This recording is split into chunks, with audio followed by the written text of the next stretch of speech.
વિદેશ મંત્રી એસ જયશંકર આમ તો ડિપ્લોમેટમાંથી વિદેશ મંત્રી બન્યા છે. છેલ્લા કેટલાય વખતથી જે અલગ અલગ પ્લેટફોર્મ પર ખાસ કરીને વિદેશની ધરતી પર એ સોય ઝાટકીને ભારતનું સ્ટેન્ડ બતાવે છે અને કેટલાક લોકોને એ આખા બોલા પણ લાગે છે, કેટલાક લોકોને તોછડા પણ લાગે છે, પણ એ ભારત તરફી વાત કરે છે એટલે લોકોને એવું લાગી શકે.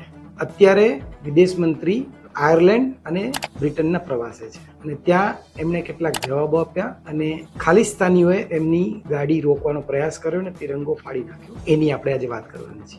નમસ્કાર. વિદેશ મંત્રી એસ જયશંકરનું લંડનમાં એક સેશન હતું અને એ પછી પત્રકાર પરિષદ હતી. એમાં સવાલ જવાબમાં એમણે 2-3 વાત એવી કરી કે જેનાથી એક નવી ચર્ચા પણ ઊભી થઈ. એમણે એક સવાલના જવાબમાં એવું કહ્યું, પીઓકે અમે લઈ લઈશું ત્યારે કાશ્મીરની અમારી પ્રક્રિયા પૂરી થઈ જશે.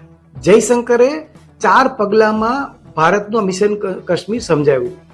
પહેલું પગલું 370ની કલમ હટાવી, બીજું પગલું કાશ્મીરમાં ઝડપી વિકાસ કાર્યો કરવા, ત્રીજું પગલું ત્યાં મોટા પાયે ફ્રી એન્ડ ફેર ઇલેક્શન કરાવડાવવું.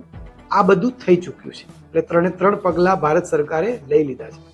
હવે ચોથું પગલું છે પીઓકે પાછું લેવું.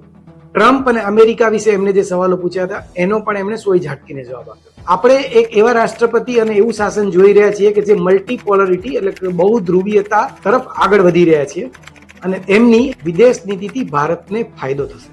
ચીન વિશે જયશંકર એવું કહ્યું કે દુનિયામાં અબજોની વસ્તીવાળા માત્ર 2 જ દેશ છે, ભારત અને ચીન. ભારત અને ચીનનો અનોખો સંબંધ છે અને અમે એવો સંબંધ ઈચ્છીએ છીએ. આખો વિડિયો જોવા માટે ડાઉનલોડ કરો દિવ્ય ભાસ્કર એપ.